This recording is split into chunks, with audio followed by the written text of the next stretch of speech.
Well, hello everybody. I don't typically jump in front of the camera, and today I have a couple of reasons why I needed to interrupt real quick. Number one, I would like to introduce my YouTube family, you guys, to my new Zircon family. I have partnered up with Zircon, which I am so insanely grateful for, pumped for, and just overall, like, my brain is very excited to learn Zircon's technology within their tools. Number two, I'm going to be diving into Zircon's new SuperScan K1, which I am going to go into lengthy detail on because you guys actually asked a ton of questions about studs behind your walls. How do you properly hang something? How do you know what's behind your walls? Well, I have your solution right here. I just want to give you a heads up what we're getting into. We'll be zooming into the project and zooming out of the project into this area and into depth onto the screen, so you guys can really get like the full tutorial of the new SuperScan K1. We have done a couple, literally 2 laundry room makeovers. One was a complete overhaul when I lived with Paul. Number 2 was my parents, which was just a very simple update. And this one's going to be a little bit of a blend of both, because although the laundry room is quote unquote in the garage, doesn't mean it can't look chic. So we're going to focus on how we can kind of up the ante in this area, but again, not get too crazy because it's in a garage and it's going to gather a lot of dust. You guys haven't watched my old DIY fireplace makeover where I use liquid sandpaper and TSB to clean it down and start to paint the laminated wood appropriately. I'm gonna link that for you, but I'm just doing that process to these cabinets, even though they are in the garage and you're not gonna really like pay that much attention to them. You still want to be able to strip the finish off of the wood of the cabinets if there is one, because you need that paint to adhere so it won't flake off. As a reminder, I am living with Holly right now, so when I design within her house and execute these makeovers, they are obviously geared towards her liking since this is her home. But with the laundry room, she said since it's in the garage, she doesn't care. I can get a little bit crazy with it, but I'm still going to be pulling elements from the inside of the house to outside of the house to make it feel warm and cozy. For instance, this black, which is called Black Beauty, is the one that is on the ceiling of the hallway that we just did, and it is going to be living in the walk-in closet that we are currently doing.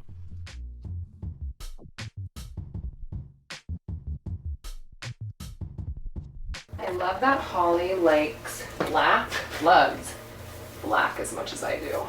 Because could you imagine if she liked pink? Nothing's wrong with pink. I'm just not the biggest fan. I don't know if I'm going to keep these shelves or not. I know I'm going to cover the outside with wood if I do, so I don't mind getting a little paint on them, but I just don't know. I think I want to take these down. We are sticking to the black and white theme because, like I said, I am pulling the theme from the inside of the house towards the outside, and in hopes that this laundry room makeover inspires me to completely redo her garage as well. After I did the trim of the cabinets, I decided to go ahead and do the cabinet fronts, which is the same exact process. Sanding it down lightly, going in with the liquid sandpaper, wiping that excess off entirely before going in, cleaning it with some TSP, and then painting.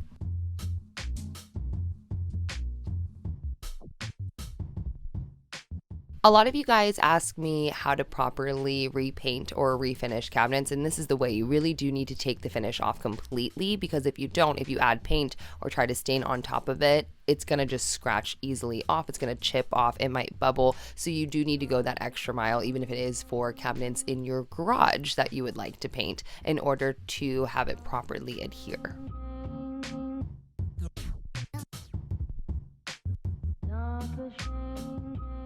All right, so I have roughly 2 days to finish this laundry room up, and I am already just excited with the placement of that cabinet more snug up against the black cabinets that we just painted. I originally was gonna leave these just natural brown, but I'm gonna go ahead and paint them black. I think it's just gonna look way more sleek, and then I'll do this in natural wood.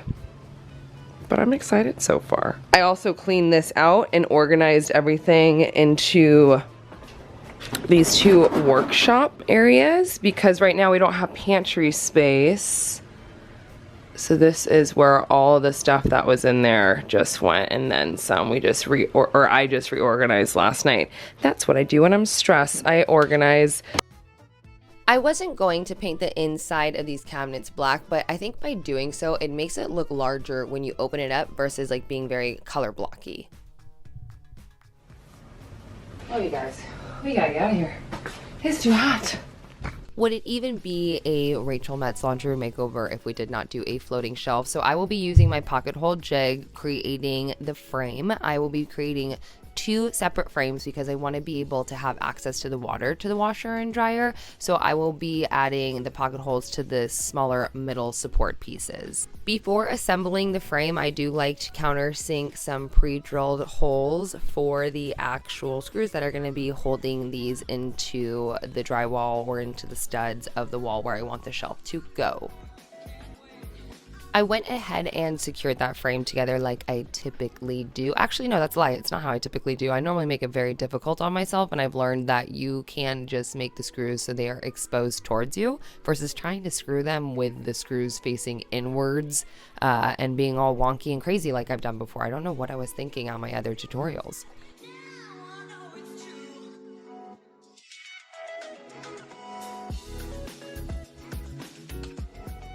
After putting these together, I now have 2 frames, one that go on each side of where the water access is for the washer and dryer. I'm going to go ahead and measure out the top of the shelf, the sides of the shelf, and mark that directly on the frame so I do not forget my cuts that I need to do to wrap this shelf to make it look like a piece of wood.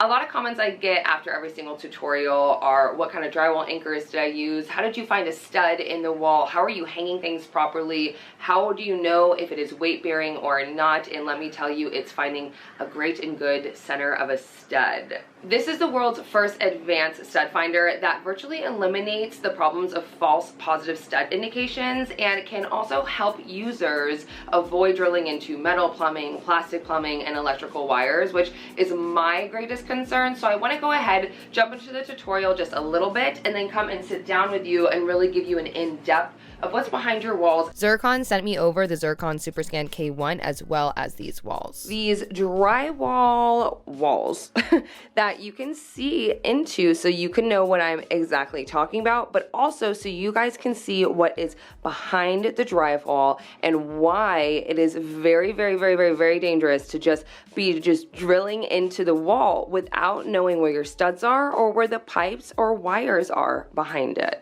Before diving in front of camera and showing you guys what this K1 is all about with the walls that Zircon provided, I did want to point out the target control. You can switch on and off on the side. And we're going to dive into that because the real benefit of target control is to have real confidence in locating wood wall studs. Finding stud centers with the confidence that doesn't exist with ordinary stud finders. So, Zircon was so gracious enough to build these, send them to me, so I have consistent examples for you guys.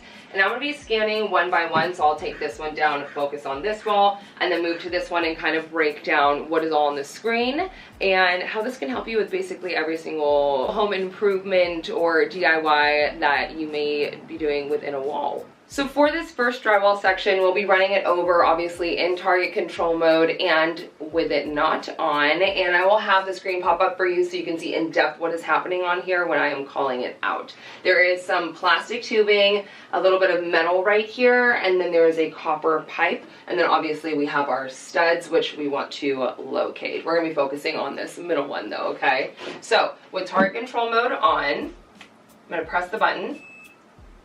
I'm just going to start to slide it over. You always want it to be straight, not at an angle or anything. So right now the low level indicator is coming on, which means there is that plastic tubing behind it. And typically this can be read as a false positive for a stud on competitor stud finders. So this lets you know, like, absolutely not a stud, do not drill into it whatsoever. Buy with that low level indicator. Moving on to this side, just so you can see and I can be out of the way. We're going to turn target control on again. Again, you want to be keeping it as straight as possible, not at an angle. We'll be running it over. And again, the low level indicator is popping back up, letting you know, like, not a stud, do not drill into it. Now as we run over to the stud, bada bing, bada boom, it's locating the center of it. So that is when the light pops on. I just honestly love how much you can see, how much it tells you, because that is like a fear I have always had, is just kind of going into a wall blind, I feel, especially being new to carpentry a couple of years ago. It is really intimidating to want to hang a floating shelf up or to want to mount a TV and be so new to this world and not really know what's going on behind the walls. Now, when you have target control mode off, you want to make sure you calibrate it, but when your target control mode is off, which means the blue screen is not lit, this is going to beep when you find a stud, but it may also locate metal as a stud. Right? The low level's not popping up on target control mode being off. There is the middle of the stud there, and it is beeping at us to let us know. But with target control on, again, there's the pipe being located to not drill. There is the middle of the stud. It's very smart. Let's look at the other one, shall we? Okay. Two different materials behind this second drywall wall that Zircon was so lovely enough to provide. I cannot even believe that I have actual examples to show you guys. It gets me very excited. So let's turn on that target control mode once again, you know, just get it all calibrated and good to go and see what this screen says, and let me walk you through a couple more fun details. Low level indicator coming on, letting you know absolutely not, do not drill there. As we continue, again, you want to make sure you're nice and straight and plumb to the wall. Boom, middle stud. As we continue our way over here, it's going to let you know there is also a stud.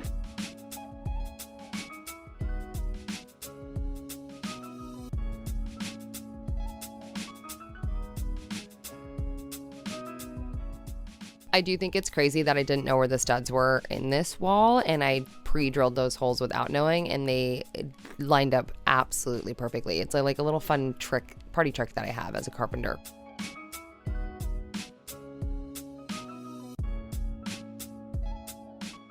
A little bit of a fun fact for you: every single floating shelf that I've made is a little bit off, a little bit askew, a little bit wonky, because I've had trouble finding studs. So with the SuperScan K1, that is not an issue for me with all of the beautiful technology that this thing has that I showed you previously. I will be DIYing a backsplash like I did with my parents, but I am going to be doing it a little bit differently.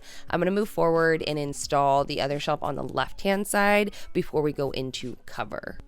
When hanging up a shelf and you don't know where the anchors need to go exactly, something that I do is just pre-drill holes into the wall through the pre-drilled holes in the frame with just small shallow screws, so I have a little tick mark in my drywall using my level going across. That way I can go back in and just gracefully add the anchors and then install the shelf after that if need be. If you aren't going directly into the studs, mind you. If you are going directly into the studs, you don't necessarily need to pre-drill holes for anchors, obviously.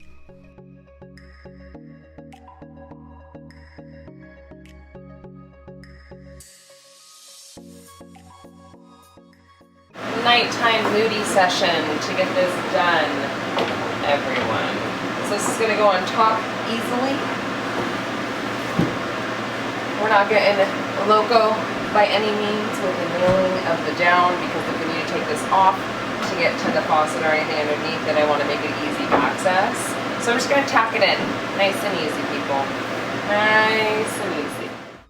Now that the frame is good to go, whatever you would like to cover the shelf in is completely up to you. I'm going to be using some pine and these old like shiplap pieces that I had on hand. I'm going to cut that down to size using my table saw. I'm not getting crazy with any angles because it is like a pine colored wood, a natural wood that I'm not going to be staining. So I don't mind like piecing it together with my nail gun, adding some wood putty and sanding it down completely smooth. To create a tabletop, if you will, or a folding station for Holly, since she has both front-loading washer and dryer, I decided to notch out where the pipes are with my multi-tool for MDF sides. You're just going to cut down some MDF to be the depth and the height of your washer and dryer. I added some pocket holes down the sides to where these MDF will connect to the tabletop and to the wall itself. I'm keeping this very easy because if we need to take this apart for any reason, if we are upgrading the washer and dryer or we need to get it serviced. So I am just directly pocket hole drilling into the drywall with very shallow screws because building the tabletop on top will be the security piece to hold this thing together. I made the sides an inch taller than the washer and dryer, so I needed to reflect that in the tabletop. So what I did was just flip the tabletop upside down. You see the notches because of the multi-tool. I needed to notch out for the pipes and things like I did with the MDF, but I added a 1-inch dowel down the center, compensating for where the MDF sides are going to be because that dowel needs to be directly in between those two pieces before we secure it to the top. While that dries, we will install a dish. I used my speed square to make sure everything was perfectly square when aligning the MDF that we cut down for each side. I used the appropriate length pocket hole screws to attach that to the drywall and added some wood glue to the top before we added the folding tabletop? Too much? Too many tables in one sentence? Who knows? On the left-hand side, I decided to secure the tabletop with a nail gun, and then I painted below it black to keep tying that black and white theme together. I did the sink the same exact way. The only difference is I cut out with my circular saw a little door since she uses underneath the sink as storage.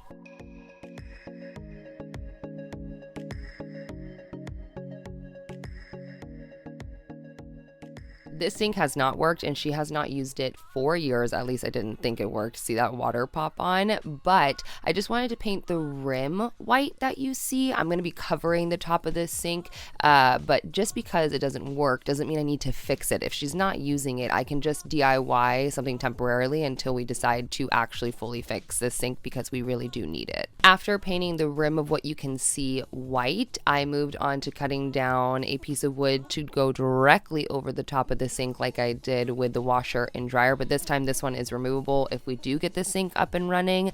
The one thing that I wanted to add here is a little bit of a detail, and that's a piece of MDF that I cut down to be the backsplash, and I used contact marble paper and smoothed it out onto that piece of MDF using construction adhesive to hold it into place behind the sink to create a DIY backsplash. I will be repeating this exactly to the MDF backsplash that is on top of the washer and dryer. The only difference from my parents' makeover that I'm not going to be doing here is the dowels that are underneath the floating shelf. And the reason being is because I'm just going to simply slide that MDF backsplash in underneath the frame of that shelf, which will hold it in place with a little bit of rapid fuse, but it's also so I can kind of kick that out if need be to get access to behind there. Now it's time for my favorite part, which is all in the details. This is a little bit blast from the past from the beginning of the tutorial, but I wanted to keep everything in one section for you. I'm going to be implementing a DIY that I did for Holly's closet with the copper pipe. I have a full explanation over there for you, so I will link that for you. I am going to be DIYing with a couple of elbows and copper pipe flanges and male adapters, a rack to hang clothes on if we need to air dry. I pulled the copper tones even more by painting the pipe that was already in the garage copper, and I decided to leave the original hardware for the brackets of the cabinet fronts because I liked that brassy mixed metals vibe. And with the cabinet knobs, I'm going to be using the same ones that we used for the entry makeover. Again, bringing the inside out, making it cohesive. For me, the reason I want to add hardware when I'm painting cabinets like black specifically is because you can already see all the fingerprints. I'm going to go back over after all the dust is settled and kind of just do a fine light brushing of the black to get all those fingerprints away. But that is why I like to do handles on black on any painted cabinets, really, because like look at all of that, me handling that. No. For the shelf, I did decide to keep from its original layout. I just wrapped that in under laminate. That's a tried and true to update any shelf. I've done that in my closet makeover, and under laminate is just the thinnest wood that was available at my lumber store. I continue to use pipe and flange to install a DIY hand towel area on the left-hand side of the sink, not on the front, obviously, because there is a door there, and also I don't want to take away from the fact that you can scoot right up against that without hitting anything. And then, as pretty as this is, we're gonna hang our paint towels on here. And the reason I'm doing that is because we normally put it on the kitchen sink. I don't want to do that anymore. Love, love, love, love, love, love. I love it. I really like it. So we can throw a bunch on here, because when I do projects I have like a million towels and I'll let them dry out and then I'll wash them. Literally, look over there. That's them right there as I live and breathe. So now they can just dry over here instead of being all crusty and nasty. Obviously, there is going to be a color scheme within your house or somebody else's house. Clearly, the theme over here is black and white with wood accents and copper tones, and I am loving it. Before you guys come at me about the track above, I want to get rid of that lighting, but I can't. It holds all the fluorescent bulbs in place, so until we come up with a better solution, instead of taking that entire track down and having no lighting, I'm going to be leaving that as is. Holly has 2 trash cans out here in the garage, so I'm happy that they have a new home and it looks a little bit more cohesive and aesthetically pleasing versus them just kind of like sitting out in a boot. Yeah, I think I'm gonna take that off. I'm gonna see what Holly thinks, but I want to take that off and make that full marble. And then she can fit a hamper or a second trash can over there, and she likes having an open trash can right there. I am beyond ecstatic with the outcome of this, and I hope that you guys took away one little nugget here or there from this makeover. Let me know in the comments down below what you would do differently for a garage laundry room. What would you add to this? What would you take away? What is currently your situation with the laundry room, or what project are you looking to tackle? All right, you have your tabletop, all your storage for all the things with the knobs. Oh yeah, I didn't paint the insides. I need to do that. These are for canisters of like the powders that she uses, but I'm gonna let her move into them. And then over here, more detergent options. This actually has sealant on the top of it, so you can throw loose change in here. It's like a creative change collector. And then obviously that copper pipe and flange to air dry whatever we may need to, which is probably hands down my favorite part. And then over there, get some lidded storage because it's gonna get crusty and dusty up there. Gotta make sure all the things are protected. And I didn't show you, but the underneath storage, you just unlock, open, and she can still fully use it. I also need to paint that black. So shut this, lock them in. Good, you.